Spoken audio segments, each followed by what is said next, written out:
น้องเด้อขอบใจเลยไก่บ่ฮู้ว่าสิซื้อผักอีหยัง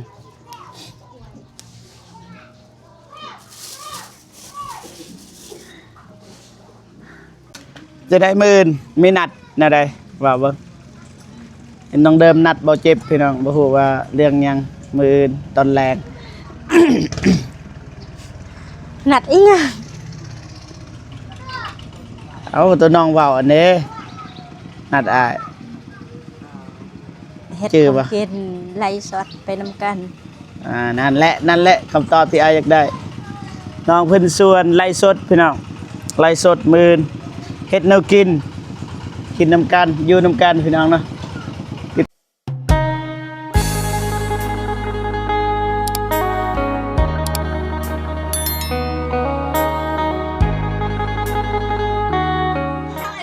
โอเคพ่อพี่น้องเนาะตอนนี้เบาเจ็บก็เดินทาง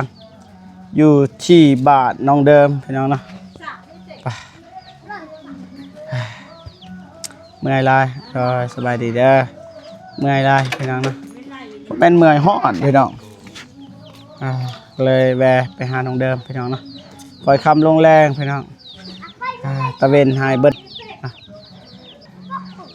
กับทักทายสบายดีและสวัสดีพ่อแม่พี่น้องเบิดสุขุสุขคนพี่น้องเนาะบ่ว่าอยู่ในลาวไทยหรือว่าต่างประเทศนะก็ยินดีต้อนรับเข้าสู่สองเบาเจ็บแชนแนลคือเก่าพี่น้องนะมาฮอดจอดถึงแล้วบ้านน้องเดิมพี่น้องมาแต่เราท่าน้องเดิมเป็นก่อนพี่น้องนะน้องเพิ่นเห็นแล้วมาหาพี่น้องเนาะแต่เราท่าให้น้องเพิ่นลงมาหาก่อน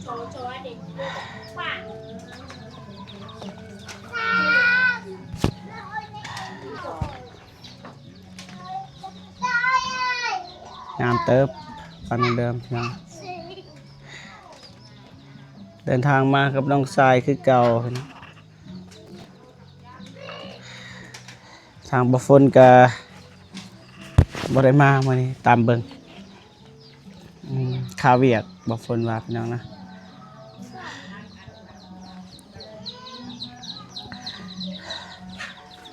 น้องเดิมกำลังเบิงลานพี่น้อง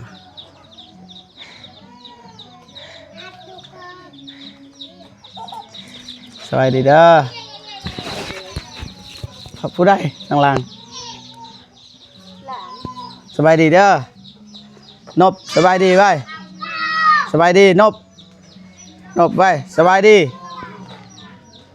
เดี๋ยวลานเพิ่นมานอนนำบ่โดยไผอยู่เถอะหลาน บ่เอกกันนะหลาน โอ้พี่สาวมาบ่โดยได้เอาได้ยังกินตอนแรกสบายดีเด้อพ่อแม่พี่น้องอย่าใจบุญทุกทานสบายดี FC เบิร์ดสุขุสุขอนเดอร์สบายดีหน้าเศร้าบ่ได้เศร้าบ่ได้เศร้าบ่บ่หรือว่าบ่ทันอาบน้ำยังบ่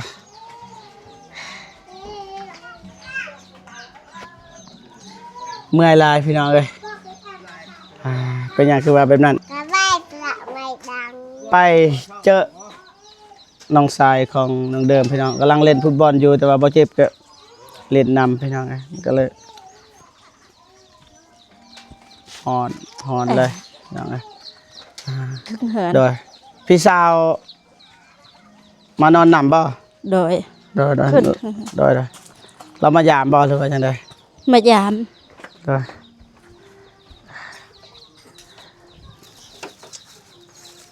ไปขึ้นก่อนเลย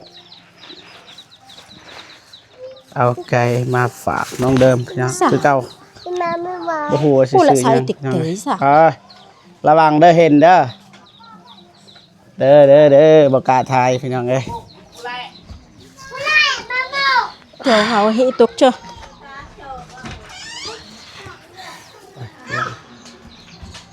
วัดก็กาตาสโอ้จ่อปัดโทครบทีมเลยปันช่วยเถอะบ่เป็นยัง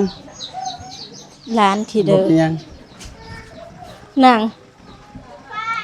เป็ดเนี่ย จ้ะบ่ฝนบ่ได้มาบ่ บ่ นะบ้าซีซัน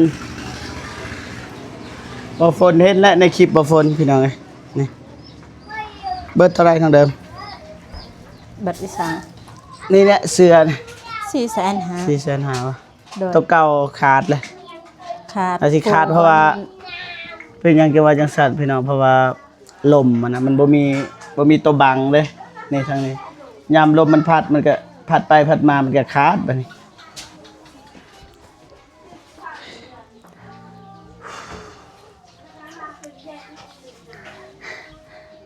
บ่จักสิว่าอีหยังเลยหายใจบ่ทันพี่น้องเอ้ยไปเล่นฟุตบอลกับน้องชาย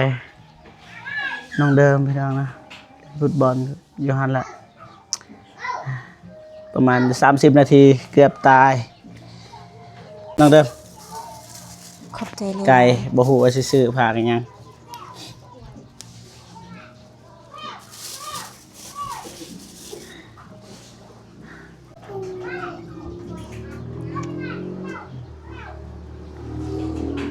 เหมือนตาบ่ขึ้นดนเลย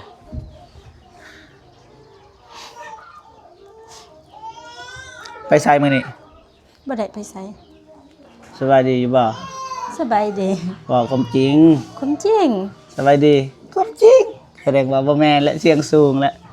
ก็บ่เป็นหยังอ่ะเอาว่าสบายดีก็สบายดีน้องซิมสบายดีเด้ออาบน้ำ อาบน้ำพูดพี่น้องอาบน้ำอยู่พี่น้องเอ้ยแกะเสื้อผ้าอยู่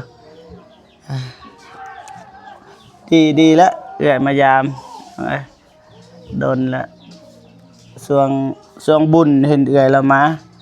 ช่วงบุญเป็นบ้านน้องเดิมแต่ว่าเอื้อยเรากลับตอนนี้เราก็มานอนโดนๆหนึ่งดีแล้วฉะนั้นก็น้องเดิมไปนอนหั่นเดี๋ยวก็เอื้อยมานอนนี่บ่เป็นหยัง เก่าตา สบายดีเด้อนบสบายดีสบายดีลูกไอ้หน่อยพี่น้องไงเฮ็ดกินแล้วบ่ยัง กินข้าวแล้ว กับ ทอดไข่ ตอดไข่ว่ายังเห็นอยู่ไลฟ์สด ไปไลฟ์สดกับน้องซิมพี่น้องไอ้แต่ว่าน้องซิมหันทมิดนี่คือเฮานั่งเบิ่งหันคืออยู่บัดท้ายบัดกลางบ่กล้าเข้ากล้องบัดนี้ตอนแรกจะก็สิไหลบ่ ตอนแรกจะหน่อย บ่ฮู้คือกัน คือเก้าวันแล้วบ่มีสัญญาณบ่ มาแล้วพี่สาวเอามาแล้วโทรศัพท์ อ่า บางทีไล่คันเขาบ่เปิดเพลงคันเขาเปิดครับ ไล่ได้ โดย ไล่ได้บางทีเฮาไล่ก็คือบางทีให้ FC เห็นแต่ว่าเฮาบ่ได้ลงมันบ่ได้ไล่ซื้อได้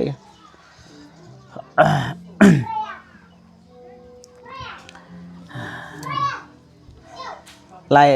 มือที่กลับมาจากสวรรณเขตได้เงินพี่น้องเลย400ให้น้องบองให้บ่ตูนให้บ่ฝนแต่ว่าบ่ทันให้เทื่อ เก่า MC ตา โอน ไง นะ เปียกระสแตก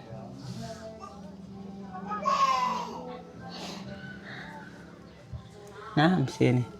สีสุดตัวก่อนเนี่ยงามคือกันสุดก่อนสีอย่างหนึงเดิมลืมละ บ่ฮู้สิภาษาลาวผู้เอิ้น ภาษาเฮา คล้ายๆสีไม้ อ่าสีตับหมูบ่ฮู้ว่าสีหยังพี่น้องเม่นมาเบิ่งน้องซิมไลฟ์สดบ่ไลฟ์สดอีกบ่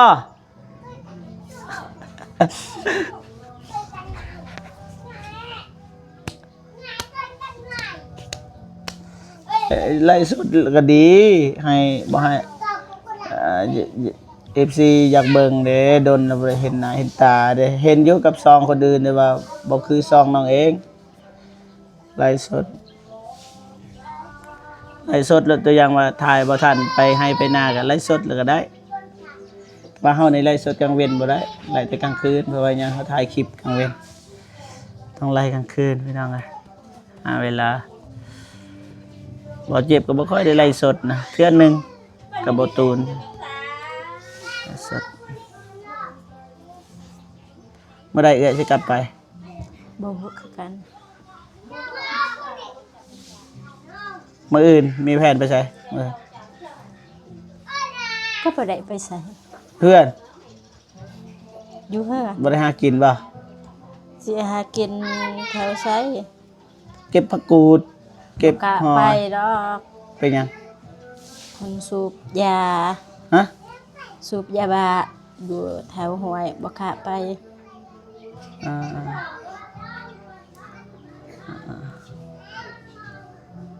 น้องซิมเด้ ไป2คนก็บ่กล้า สาม 3ก็บ่กล้าคนสูบยาหลายคนเป็นกลุ่ม 3 คน4 คนก็บ่เจ็บบ่ฝนไผบัดนี้สิกล้า ไปหลายคน ไปหลายคนก็ได้คันมีผู้ชายบ่เป็นหยัง โดย คนเขาสูบยามานี่เขาย่านเฮาอยู่แล้ว ตอนน้องเดิมกับไอ้ซึมไปเก็บ2คนแลนนี่ปอบ บ่แม่นและบางทีเขาก็เฮ็ดแนวอื่นแบบอยู่น้องญาติ ยานเฮายานแหงระแวงแหง แม่นดีแล้วเอาต้องกันตัวเองไว้ก่อนไปมื้อนบ่ฝนว่างมื้อนบ่ฝนว่างตอน 11 โมงวันเสาร์บ่ว่างไปบ่ ไปเก็บหอยเลย มีบ่ฮอย นี่ แถวห้วยที่เฮาเคยไปเก็บเป็นบ่เห็นนั่นบ่ ลุมตอนนั้นอีก ไกลลงไปอีก โดย อ่า ใกล้ๆหางยาง บ่ไกลแล้วสุราบ่เจ็บพี่น้องเอ้ยเอ้ยบ้านเกือบหลับเมื่อกี้มื่นตาบ่ขึ้นเลยพี่น้องเอ้ย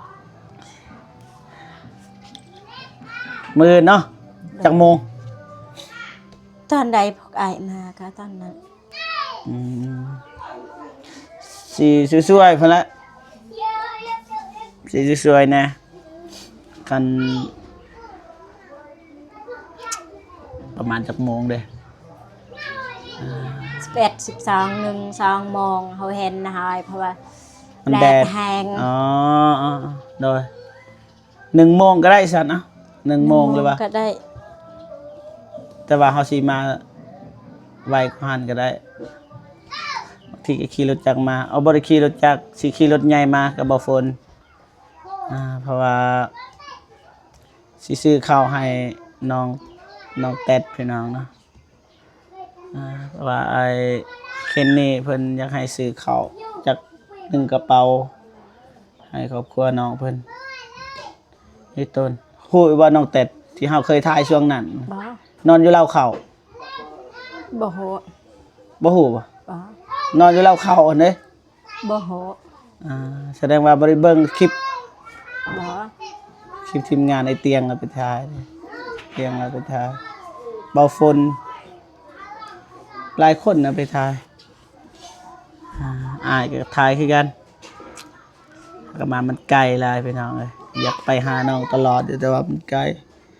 รถใหญ่นี่บ่ย้านกลับกลางคืนก็ได้ คือรถไอ้เตียงบ่ฝนไปมื้อนี้โอเคได้เดี๋ยวสิไปทางท่าแตงไปเอาเงินของผู้ใหญ่ใจบุญโอนให้น้องไม้แล้วก็ไอ้เคนนี่โอนให้ไอ้ซางเพิ่นบ่ฮู้ว่าเท่าใดเนาะนะถ้าเบิ่งไปทำการมื้ออื่นน้องเอ้ยน้องซิมพี่น้องมาแล้วน้องซิมเนี่ยเตะน้องซิมสบายดีเด้อโอ้เด็กหน่อยปะโต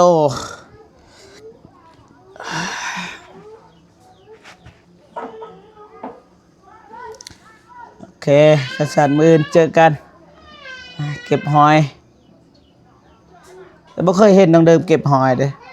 ไม่ได้เก็บผักกูดไปกับไอลีอย่างพระท่านเบิ้งว่าคลิป คลิปเพลง นะ ยังอีกเลย เบิ่งข้าวเดียว เบิ่งคราวเดียว โดย เอา สัญญาณบ่ดี โดยเอาคลิปก้อนๆมาตัดต่อใส่บางคนก็บ่เข้าใจว่าเฮามาแสดงใหม่นะแบบ FC มาใหม่เด้บางทีบ่เข้าใจว่าเอาแบบเฮามาแสดงใหม่เนี่ยที่จริงบ่แม่นไปตัดเอานำคลิปไอ้ยาวคลิป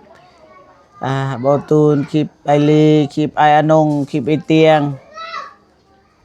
ประมาณนั้นหลายๆคนทีมงาน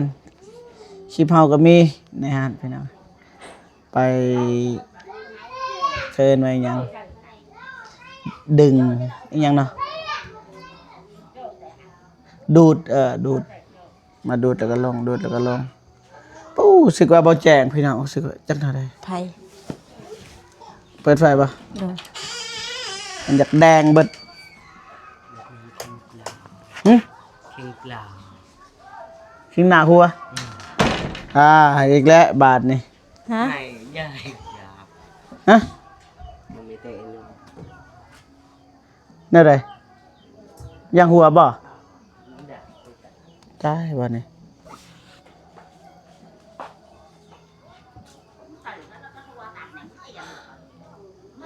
นักซิมขึ้นมานี่นักซิม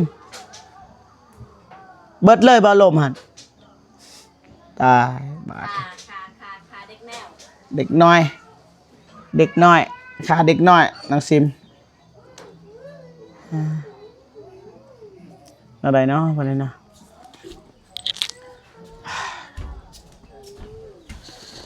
ใส่เบิดเลยฮะเบิ่งสูบอยู่หันเติมเอา โตเตยแงะตัวหยัง บ่เป็นหยังบ่เห็นดอกใส่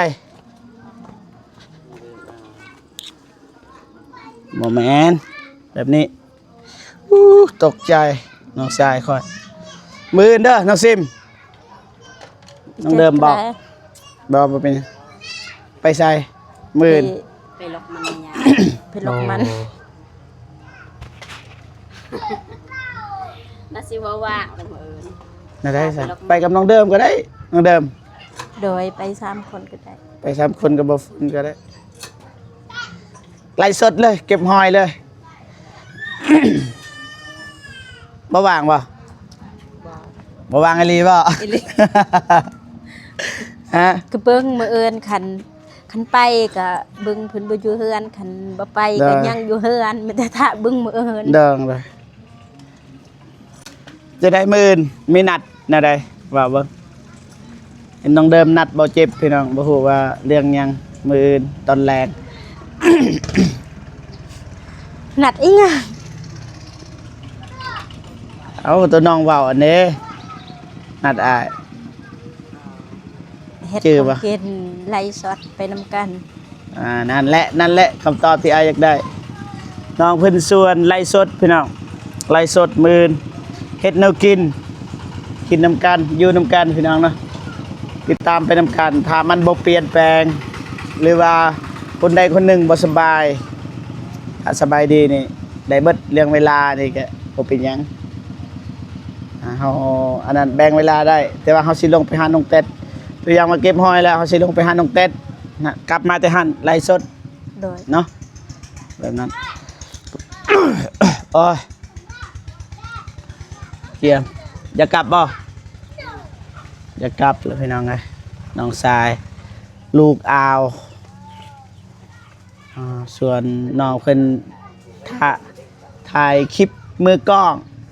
แต่ว่าน้องเพิ่นบ่ทันฮู้ตัวใดบันทึก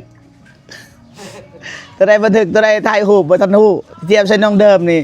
น้องเดิมเนื้อสั่นหลายกลัวาน้องเพิ่นบ่ทันเป็นไปว่ามื้ออื่นนักซิม โหถ้าเบิ่งก่อนคัน โอ้ บ่ได้ไปก็ไปคันบ่ได้ไปลกมันก็ไปนำ ไปบ่ โดย น้องเดิม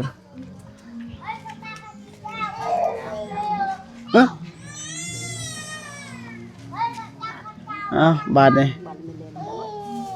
นี่ดอกเอานะ ไม่ได้เฮ็ดไก่ครับอยากเฮ็ดกินอะไรก็ได้เด้อน้องเดิมหรือว่าแซ่ไว้ก็ได้หรือว่าสิเฮ็ดกินไลฟ์สดกับน้องซิมก็ได้ไลฟ์สดเอานั่นได้ว่ากอดเสาอยู่พี่น้องเอ้ยงอยเงาก อดเสานั่งเงาง อยเงาคิดฮอดอ้ายคนหล่ออ้ายคนหล่อนี่นำเลยนี่มาสบายดีมานี่นะได้มานี่สิถามมีแนวสิถามสิให้เฮ็ดเวียกน้องเดิมนี่แหละสบายดีเด้อสบายดีเด้อ สบายดี สิอาบน้ำบ่ บ่ จริงแล้วอยากหยอกพี่น้องเอ้ยอยากหยอกอ้ายคนหล่อแบบว่าสนิทกันแห้งพี่น้องเอ้ยถามว่าสนิทกันเท่าไหร่ถ้าเทียบใส่น้องซิมนี่อันนี้สนิทกว่าอีกเพราะว่าเขาหยอกตลอดนะก็บ่ตูนไปก่อนรอเนาะที่มาของไอ้คนหล่อนะพอดีเบาเจ็บนี่เห็นแหละเราเดินไปบูว่าเราเดินไปไสแต่ว่าเฮาเคารพนับถือเลยเราเคารพนับถือเฮานี่สุดเลย แต่ว่ามื้อนั้นนี่เฮาบังเอิญได้ไปหลุดปากนะรอเนาะขึ้นกับหัวเลยอยู่หั่นก็เลยที่มาว่าไอ้รอไอ้คนรอพี่น้องเนาะไปใช่ไอ้คนรอไปเอาโคมบ่ไปเยี่ยงหอ โอย เคน้องเดิมจะไอซิกลับกันได้บ่นี่ โดยเดินทางปลอดภัยเด้อไอ้แชฟ ได้เพราะว่ามืดจะเด้น้องซิมเด้อกลับกันเด้อ โดยเดินทางปลอด ด้นน้ำบ่ได้ไปยามมื้อหน้าเด้อ โดย สิเอาของมาฝากอีหยังเด้มื้ออื่นกับน้องเดิมเราได้หอยลายจะมาฝากคันได้น้อยก็มากินน้ำกัน โดย เห็นบ่ส่วนไอ้คนรอยังมากินน้ำกันแต่ว่าอนาคตนี่บ่ทันหูพี่น้องเอ้ยเจ็บไข้มื้ออื่นปุ๊บน้องเดิมไข้บ่ได้เลยนั่นแต่ว่าบ่เจ็บนี่ร้อยส่วนร้อยแล้วเต็มร้อยนะให้ร้อยเลยมาได้แต่ว่าในร้อยหั่นว่าอนาคตบ่ได้คือไอ้เตียงเราว่าแต่ว่าเฮ็ดมื้อนี้ให้ดีที่สุดตื่นขึ้นมามื้ออื่นก็ยังไม่แห้งไปต่อเจ็บไข้ป่วยโซก็คอยว่ากันเฮานัดเพื่อกับตัวอย่างว่าบ่เจ็บบ่ไข้นะพี่น้องถ้าเจ็บไข้ก็บ่จักสิว่าแล้วปุ๊บผู้นี้ไข้บ่ได้ไข้มันก็ยอมถ้าบ่ไข้บ่เจ็บบ่ไข้หรือรถบ่ฝนบ่ซ้อหรือว่าพอบ่ฝนบ่ได้ใช้รถมื้ออื่นแน่นอนเลยเพราะว่าเฮาสิไปซื้อข้าวให้น้องเต็ดว่านัดบ่ฝนแล้วบ่ฝนว่ามื้ออื่นวางแต่ว่าไปเอาเครื่องก่อนตอนเช้าตอนเที่ยงเจอกันประมาณนั้นพ่อพี่น้องเนาะไปกลับกันเด้อ โดย กลับกันเด้อน้องเสียมเด้อ ไปเด้อ เด้อกลับเด้อ บ่ได้จังสิ กลับเด้อตรงเดิมเด้อ โดยเดินทางปลอดภัยเด้อ เดินมาไม่ติดเลยพี่น้องนี่สบายดีเด้อสบายดีไอ้คนรอไปพ่อพี่น้องเนาะเบาเจ็บเดินทางกลับแล้วพี่น้องเนาะมาเยี่ยมมายามน้องเดิมมื้อเจอกันตามนัดพี่น้องนัด1 โมงหรือว่า12 โมงกับน้องเดิมพี่น้องเนาะไปเก็บหอยแล้วก็แรงมาไล่สดแต่ตัวไล่สดนี่คอยว่ากันพี่น้องเนาะถ้ารถบ่ฝนไล่สดได้ถ้ารถจักรบ่ได้พี่น้องเนาะว่าเฮาเมื่อในมืดค่ำพี่น้องเนาะว่าไปกับบ่ฝนแบบใดก็ได้บ่เป็นหยังเพราะว่าเฮาก็อยากไล่สดกับน้องเพิ่นพี่น้องนะเห็นอยู่น้องเพิ่นไล่สดบ่เจ็บก็เข้าไปเบิ่งอยู่ประมาณนั้นผมพี่น้องเนาะบ่เจ็บก็สิจบคลิปก่อนเนาะจังได๋ก็ขอบุญขอบคุณผู้ใหญ่ใจบุญทุกท่านที่เข้ามาให้กำลังใจบ่เจ็บตลอดมาเนาะจังได๋ก็ขอให้ FC หรือว่าผู้ใหญ่ใจบุญทุกท่านจงมีแต่ความสุขสุขภาพแข็งแรงขอให้อายุมั่นคนยืนนะความเจ็บบ่ให้ได้ความไข้บ่มีเบิดสู่คู่สู่คนพี่น้องเนาะพอๆกันอื่นสำหรับมื้อนี้สบายดีเด้อพ่อพี่น้องเบิดสู่คู่สู่คนพี่น้องเนาะไปบ๊ายบายพี่น้อง